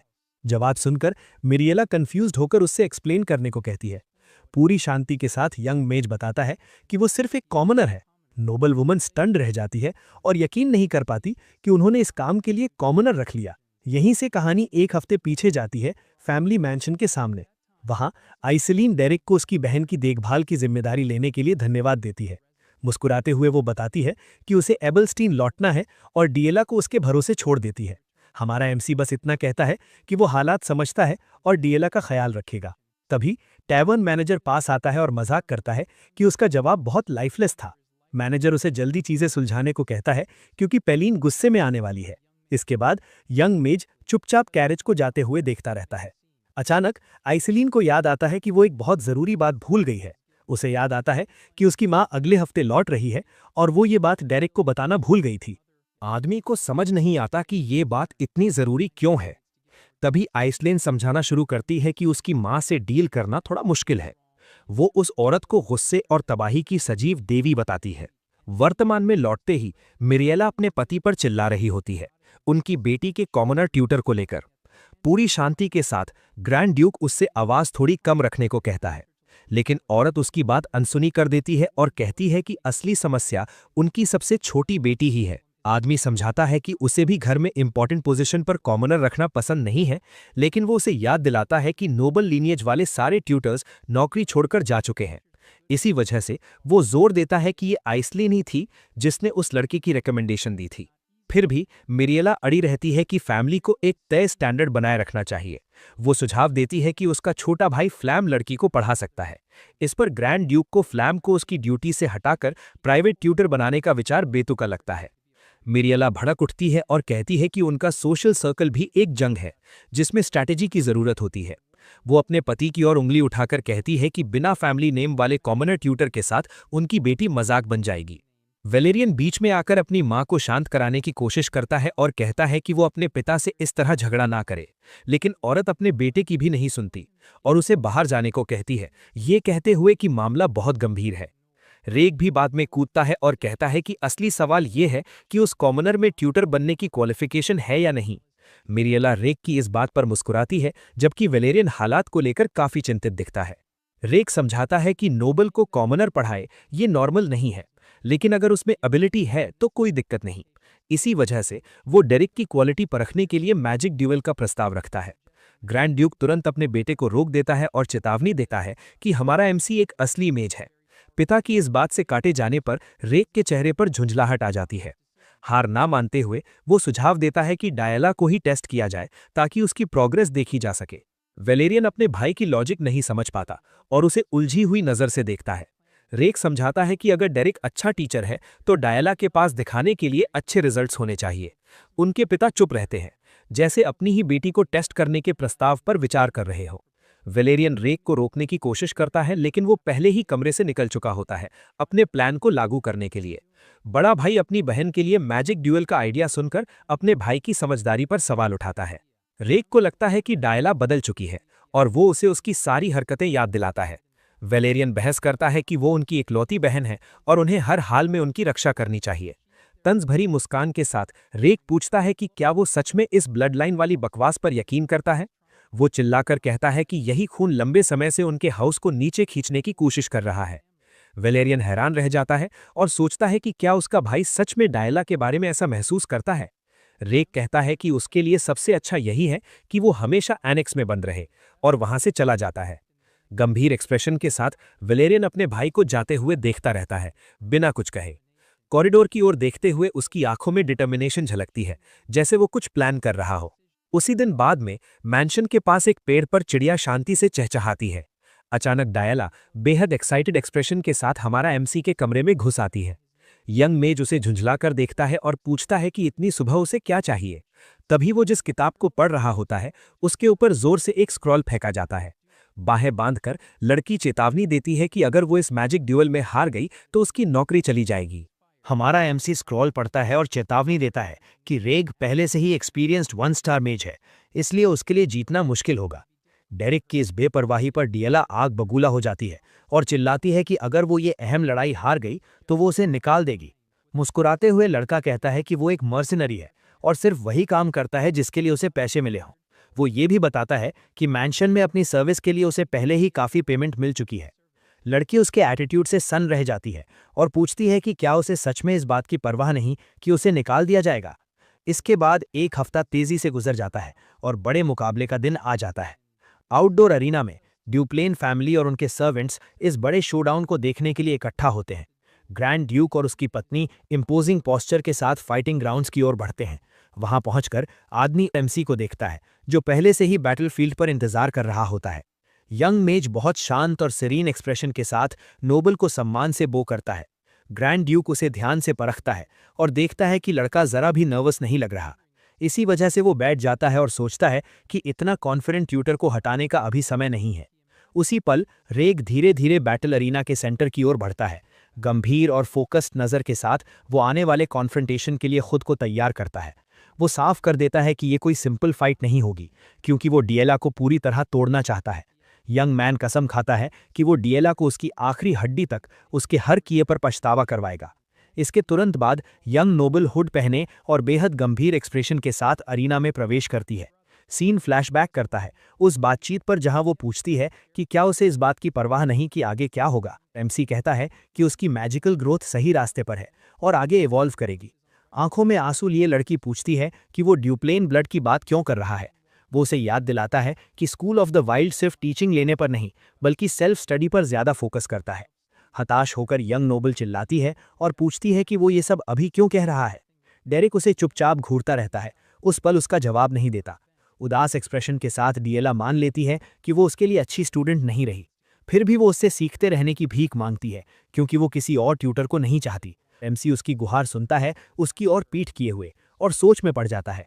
फिर वो चेतावनी देता है कि उसे नोबल ड्यूअल्स की एटिकेट नहीं आती, क्योंकि वो कभी किसी में रहा ही नहीं। मेमोरीज में दिखता है कि कैसे डिएला को बचपन से ही हाई सोसाइटी ने जज किया है।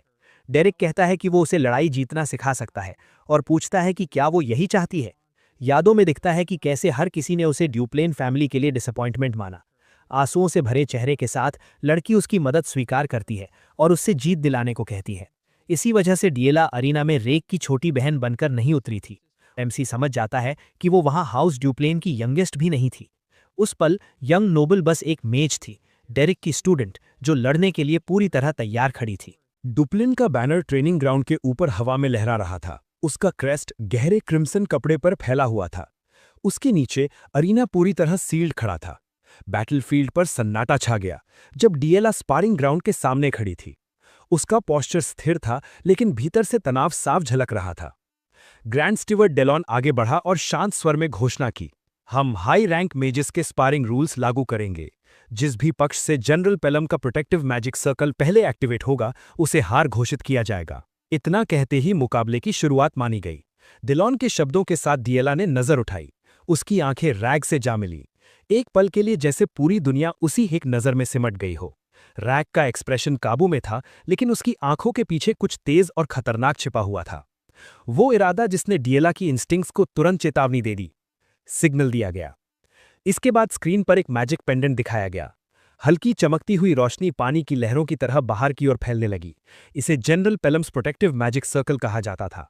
ये एक एडवांस एक्सेसरी था जो लीथल डैमेज को नलिफाई करता था और स्पेल्स को फेटल हार्म पहुंचाने से पहले ही जबरदस्ती सप्रेस कर देता था। साइडलाइन से डेरिक ने आंखें सिकोड़ते हुए सब कुछ देखा। So this is how noble spar, उसने ठंडेपन से सोचा। इंजरी से बचने के लिए महंगे एक्सेसरीज। उसकी नजर एक पल के लिए पेंडेंट पर गई, फिर वापस बैटलफील्ड पर। इतना अमीर होना कितना कन्वीनियंट है कि पैसा यूं ही फेंक सको। स्पारिंग की ड्यूरेशन 10 मिनट तय की गई थी, लेकिन जैसे ही डेरेक ने रैग का स्टांस देखा, वो समझ गया कि ये मैच इतना लंबा नहीं चलेगा।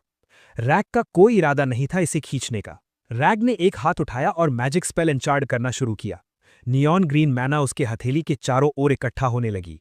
चांटिंग के साथ एनर्जी बुरी तरह मरोड़ खाने लगी, दबकर एक तेज और अनस्टेबल मास में बदलती हुई जो प्रेशर से क्रैकल कर रही थी। हवा तक उसके वजन से कांपती महसूस हो रही थी। डिएला ने ऊपर देखा। उसकी भौहें सिकुड़ गईं जब वो ऑप्रेसिव फोर्स उस पर टूट पड़ी। मैना की कच्ची इंटेंसिटी से उसकी छाती कस गई। रैग की आंखें सख्त हो गईं। नियॉन ग्रीन स्पेल फूट पड़ा जैसे ही एनर्जी ने रूप लिया। सॉरी, उसने ठंडे मन से सोचा, लेकिन मुझे तुम्हें वापस एनेक्स भेजना है। बिना किसी वार्निंग के वो आगे झपटा और उसका नाम चिल्लाते हुए हाथ नीचे झटका। कंडेंस्ड एनर्जी की एक तेज धार हवा को चीरती हुई चीखती सी सीधे उसकी ओर बढ़ी। डिएला की आंखें चमकी। बिल्कुल आखिरी पल में उसने अपनी एबिलिटी एक्टिवेट की और फिसलकर साइड हो गई। अटैक उसके पास से बाल बाल निकल गया और पीछे जमीन पर जोर से आकर लगा। रैग ने जीभ चटकाई दांत भींचते हुए। How dare she! उसने रुकने का नाम नहीं लिया। एक और हमला, फिर तुरंत दूसरा। डिएला पीछे हटती रही, दूरी बनाए रखते हुए। उसकी नजर पूरी तरह रैग की मूवमेंट्स पर जमी हुई थी। हर कदम सटीक और सोचा समझा हुआ। उसने खुद को पैनिक नहीं करने दिया। साइडलाइन से डेरिक हर एक्सचेंज को क्रिटिकल नजर से देख रहा था। She is handling 1 star magic without trouble, उसने आकलन किया। बट रियल कॉम्बैट में वो अभी भी इनएक्सपीरियंस्ड है। उसकी नजर और तेज हुई। She is forcing the spells trajectory rather than guiding it. इस तरह वो जल्दी मैना जला देगी। एक जोरदार टकराव हुआ जब रैग की अग्रेसिव मैजिक डिएला की बैरियर से टकराई। मैना शील्ड तेजी से चमकी, उसकी सतह पर लहरें दौड़ गईं। इम्पैक्ट से उसकी बाहों में झटका लगा। रैग हंसकर बोला, ये तो स्टार रैंक मैजिक भी नहीं है, बस रॉ मैना मैनिफेस्टेशन। क्या सच में सोचती है कि इससे मुझे रोक लेगी? ग्रीन स्पेल फिर से उभरी। इस बार उसकी हथेली में 3 कंडेंस्ड स्फीयर्स बन गए, हर एक अनस्टेबल पावर से धड़कता हुआ। उसकी ऑरा और गहरी हो गई, बैटलफील्ड पर तूफान की तरह दबाव डालती हुई। अगर ये सिर्फ एक ट्रिक है तो मैं इसे प्योर फायर पावर से तोड़ दूंगा। इसे ब्लॉक करके दिखाओ डिएला। बैरियर के भीतर डिएला ने नजर उठाई। उसके ऊपर मंडराती एनर्जी की मात्रा उसे निगल लेने जैसी लग रही थी। उसके कानों में दिल की धड़कन गूंज रही थी। तभी डेरेक की आवाज उसकी यादों में गूंजी। ये याद रखना लेडी डिएला। वो उसे साफ देख सकती थी, सीधा खड़ा, तेज नजरें, अडिग एक्सप्रेशन। मर्सनरीज नोबल्स की तरह नहीं लड़ते, उसने कहा था। उन्हें फेयरनेस या ऑनर पर यकीन नहीं होता, उनका एक ही गोल होता है, जीत। उसकी आवाज सख्त थी लेकिन सच थी। ये क्लीन ड्यूल नहीं है, डेरिक ने कहा था, और जीतने के बाद भी तुम्हें क्रिटिसाइज किया जा सकता है। डिएला की सांसें स्थिर हुईं। इवन सो, उसने जोड़ा था, तुम फिर भी ऐसा एंडिंग चुन सकती हो जहां जीत तुम्हारी हो। उसका डर धीरे धीरे पीछे हट गया। उसकी जगह जलती हुई रिजॉल्व ने ले ली। ऑफ कोर्स, डिएला ने बिना हिचक चिल्लाकर जवाब दिया था। मेमोरी टूट गई। वो वापस रियलिटी में आ गई। माना उसके शरीर में दौड़ पड़ी। रैग ने उसे संभलने का वक्त नहीं दिया। उसके अटैक्स लगातार आते गए, सटीक और बेरहम। मर्सनरीज के बारे में डेरिक के शब्द से याद आए। कुछ लोग कमजोर होकर भी जीत जाते हैं। उसने हल्का सा ऊपर देखा। वो ड्यूअल नहीं करते, वो जंग लड़ते हैं। रैग का एक और तेज हमला आया। स्ट्राइक उसके पास से निकला। हवा का दबाव खतरनाक ढंग से पास से गुजरा। वो आखिरी पल में बच गई। फाइट करते हुए उसके विचार चलते रहे। वो बैटलफील्ड को टरेन और टाइमिंग से कंट्रोल करते हैं। उसने खुद को शांत रहने पर मजबूर किया, पीछे हटने के बजाय डिएला अचानक नीचे झुकी और जमीन पर गिर गई। वो जीत के लिए हर तरीका इस्तेमाल करते हैं। एक और हमला उसकी ओर आया। वो ओपोनेंट की गार्ड गिरते ही एक पल भी बर्बाद नहीं करते। रैग की मैजिक फिर से उसकी बैरियर से टकराई। इस बार दरारें तेजी से फैलने लगीं। शील्ड बुरी तरह कांपने लगी, टूटने के कगार पर। ठंडा पसीना उसकी पीठ से बह गया। ये खराब हो रहा है, उसने दांत भींचकर बुदबुदाया। रैग की आवाज गूंजी, गेम ओवर। वो एक पल में आगे झपटा, डिएला जम सी गई और तभी बूम! एक जोरदार एक्सप्लोजन ने जमीन हिला दी। पत्थर टूट गए, मोटा धुआं ऊपर उठ गया, पूरा बैटलफील्ड निकलते हुए। डेरिक एकदम स्थिर खड़ा था, उसकी आंखें धुएं से भरे अरीना पर जमी थीं। स्टैंड से डिएला की मां उछलकर खड़ी हो गई। डिएला, उसने चिल्लाया, डिलॉन, तुम क्या कर रहे हो? स्पार रोक दो, उसे चोट लगी है। उसके पति की आवाज ने उसे रोक दिया। बैठो। ड्यूक की टोन सख्त थी, उसकी नजर बैटलफील्ड से नहीं हटी। ये अभी खत्म नहीं हुआ है। लेकिन आपने खुद देखा, उसकी पत्नी ने विरोध किया। वो साफ तौर पर हिट हुई। गलत, उसने तीखे स्वर में कहा। General Pelloms protective magic circle activate नहीं हुआ। उसने गहरी सांस ली और डेरिक की ओर देखा। लड़के ने पलक तक नहीं झपकाई थी, जैसे वो इस आउटकम की शुरुआत से ही उम्मीद कर रहा था। बैटलफील्ड पर रैग धुएं में घूर रहा था। हिट होना चाहिए था, तो सर्कल एक्टिवेट क्यों नहीं हुआ? वो कहाँ गई? तभी उसने नीचे कुछ महसूस किया। उसके पास जमीन से तेज एनर्जी क्रिस्टल्स फूट पड़े। रैग मुश्किल से बचा, कूदकर पीछे हटते हुए। उसका दिल तेज धड़कने लगा। अटैक प्लेटफॉर्म के नीचे से आया, उसने सोचा। अगर वो प्लेटफॉर्म छोड़ चुकी है तो ये हार मानी जानी चाहिए। वो झिझका, उसकी नजर डिलॉन पर गई। क्या प्लेटफॉर्म के नीचे होना छोड़ना नहीं माना जाता? रैग ने दांत भींचे। शायद किसी ने नोबल स्पार में ऐसा ट्रिक सोचा ही नहीं था। एक और हमला जमीन के नीचे से आया। वो बाल बाल बचा। मैं उसे देख भी नहीं पा रहा, उसने मन ही मन कहा। ऐसे हिट करना मुश्किल है। उसकी एक्सप्रेशन और गहरी हो गई। उसे बस एक क्लीन ब्लो चाहिए। ये स्पार किसी नोबल ड्यूएल जैसा बिल्कुल नहीं है। आखिरकार उसने उसे देख लिया। डिएला जमीन से बाहर निकली, कपड़ों पर मिट्टी लगी हुई थी। वो सीधी खड़ी हुई और उसे देखा। उसकी क्रिम्सन आंखों में रैग की परछाई जल रही थी। वो मासूमियत कहीं नहीं थी। रैग सख्त हो गया। ये नज़र मैंने पहले देखी है, उसने सोचा। वही नज़र जो डेरिक की आंखों में थी जब उसके बड़े भाई ने उसे कॉलर से पकड़ा था। उसकी नज़र डेरिक पर गई। ये सब वो अकेले नहीं सोच सकती। ये जर्क डेरिक, ये तुम्हारा प्लान था। रैग ने तेजी से अपना काला कोट उतारा और फेंक दिया। उसका स्टांस पूरी तरह बदल गया। ठीक है, उसने ठंडे स्वर में कहा, मैं तुम्हारी स्कीम के साथ खेलूंगा, डेरिक। अरीना प्लेटफॉर्म के टूटे फूटे अवशेषों के ऊपर धूल भंवर की तरह घूम रही थी। लकड़ी के फर्श से नीले बर्फ के नुकीले टुकड़े बाहर निकले हुए थे, किसी दानव के दांतों की तरह, अभी अभी छोड़ी गई भयानक मैजिक की गवाही देते हुए। लेकिन इस मलबे के बीच, रिंग के बिल्कुल बीच में, रेग अकेला खड़ा था। उसका अपोनेंट गायब हो चुका था। वीआईपी बालकनी में यह एहसास डचेस मिरिएला पर किसी शारीरिक झटके की तरह आकर गिरा। डिएला, वो हकलाकर बोली, वो प्लेटफॉर्म के नीचे चली गई। ये ख्याल ही उसकी नोबल सेंसिबिलिटीज को घिन से भर देने वाला था। उस गंदगी में, उस धूल भरे गड्ढे में, वो चीख पड़ी। घबराहट में मिरिएला अपने पति की ओर मुड़ी। आप क्या कर रहे हैं हनी? उसकी आवाज तीखी हो गई। तुरंत फाइट रुकवाइए, ये बहुत आगे निकल चुका है। लेकिन ड्यूक हिला तक नहीं। कोई रूल नहीं टूटा है, थोड़ी देर और देखो, उसने आदेश दिया। वो देखना चाहता था कि मर्सनरी की ट्रेनिंग में उसकी बेटी कितनी दूर तक पहुंची है। चरचराते फर्श के नीचे अंधेरे में डिएला डुबकी हुई थी। उसके ब्लॉन्ड बाल बिखरे हुए थे।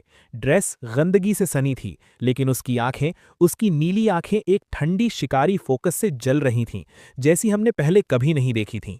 ऊपर रेग ने हवा में बदलाव महसूस किया। मैं समझ रहा हूं, वो बुदबुदाया, जैसे ही उसकी आंखें हरी चमक से भर गईं और उसने अपनी मैना परसेप्शन एक्टिवेट कर ली। हवा में मौजूद मैजिकल एनर्जी गाढ़ी होने लगी। उसे हरे इथेरियल मुड़ते हुए रिबन्स की तरह दिखाई देने लगी। मैना का फ्लो नीचे से उठ रहा था, फर्श के नीचे से, घूमता और सघन होता हुआ। वो सिर्फ छिप नहीं रही थी, वो चैंटिंग कर रही थी। वो सन्नाटा एक ट्रैप था। अचानक उसके पैरों के नीचे जमीन जमा होती पावर से कांप उठी। रेक की कराह निकली। उसकी इंस्टिंक्ट्स खतरे की चीख लगाने लगी। उसे उसकी स्ट्रैटेजी तुरंत समझ आ गई। वो हर बार ठीक उसी पल अटैक कर रही थी जब वो खुद स्पेल कास्ट करने की कोशिश करता। उसने सोचा, माथे पर पसीना उभर आया। मैं ऐसे नहीं गिर सकता। अगर वो जमीन पर रहा तो वो ऐसे एनिमी के रहमो करम पर होगा जिसे वो देख भी नहीं सकता। उसकी आंखें सिकुड़ गईं। एक पल में ऑप्शंस कैलकुलेट हुए। जमीन कॉम्प्रोमाइज्ड थी, उसे किल जोन से बाहर निकलना होगा। मैना एनहांस्ड स्पीड के बर्स्ट के साथ रेग ने खुद को हवा में उछाल दिया। नीचे अंधेरे में डीएलआर रुक गई। मैना फ्लो रुक गया, उसने सोचा, भौहें सिकुड़ती हुई। बैटल की रिदम टूट चुकी थी। वो कुछ करने वाला है, जो भी हो। उसने दांत भींचकर तय किया, अगली बार जब वो इंकैंटेशन शुरू करेगा मैं उसे पकड़ लूंगी। वो मैजिक तैयार करने लगी। जैसे ही वो जमीन पर उतरे वार करने के लिए, ऊपर आमतौर पर संयमित रहने वाले ग्रैंड स्टीवर्ड डेलन का संतुलन टूट गया। यंग मास्टर, उसकी सांस अटक गई।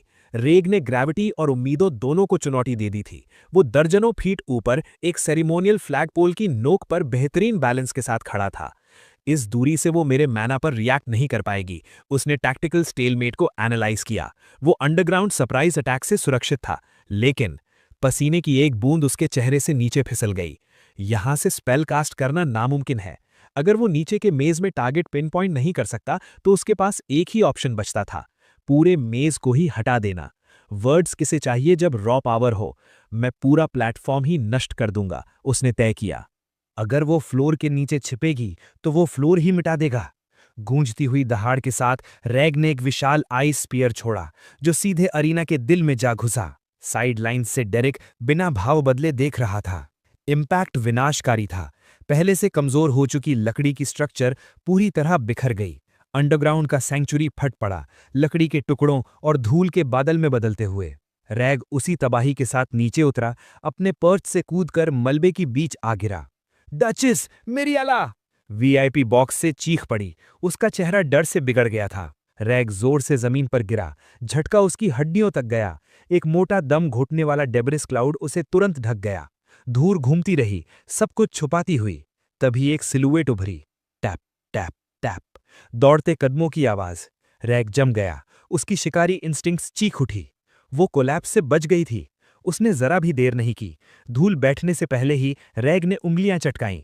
हवा से एक बर्फ का शार्ड बना, जानलेवा इंटेंट से गूंजता हुआ। उसने अंधेरे में ही फायर किया। प्रोजेक्टाइल धुएं को चीरता हुआ स्नाइपर बुलेट की तरह दौड़ा।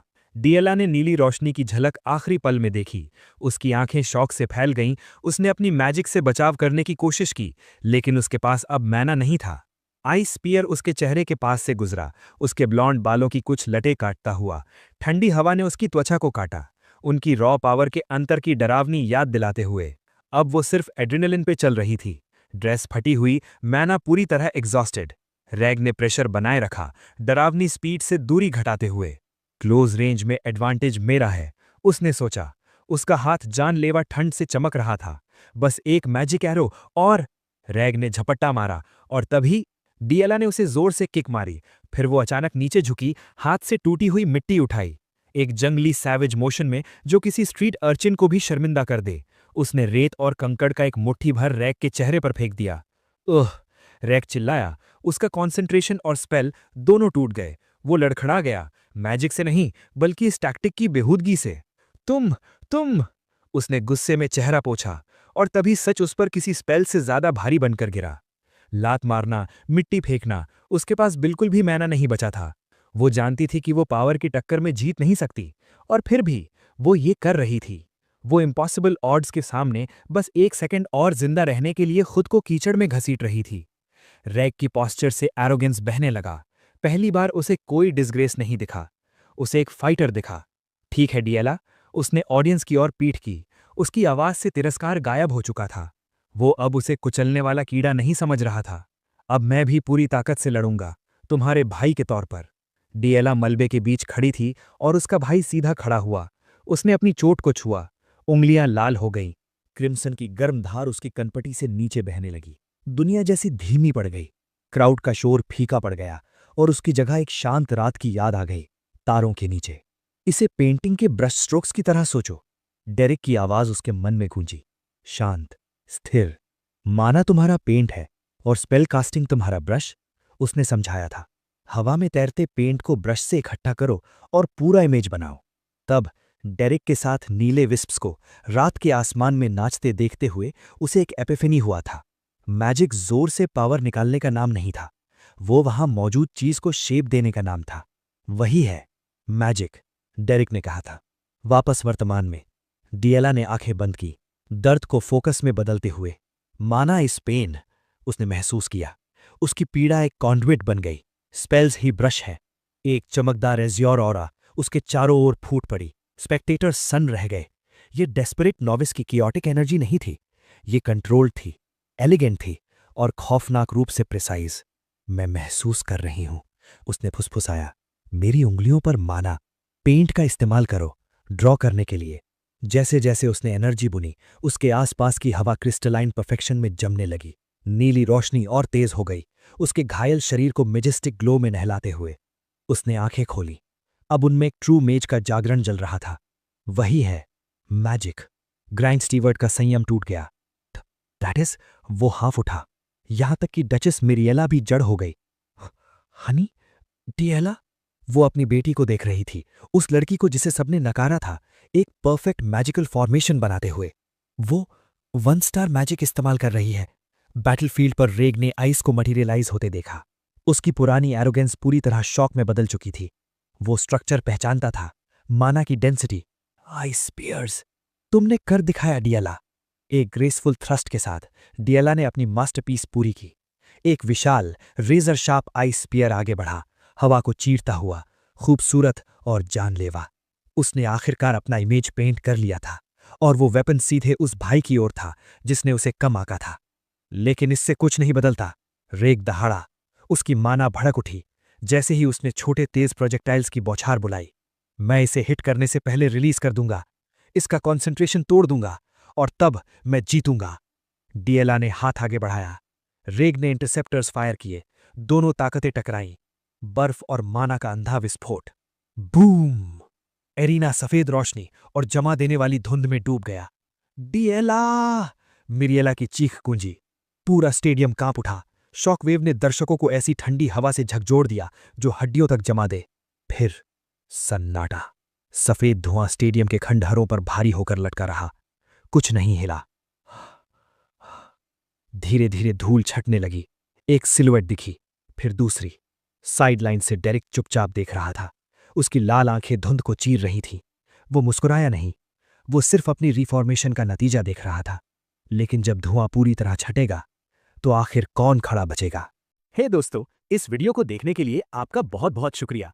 प्लीज इस वीडियो को लाइक और शेयर जरूर करें। अगर आप चाहते हैं कि हम इस कहानी को जारी रखें तो प्लीज इस वीडियो को अपना पूरा सपोर्ट दें और ऐसी ही नई नई स्टोरीज के लिए चैनल को अभी सब्सक्राइब कर लें। मिलते हैं अगले वीडियो में।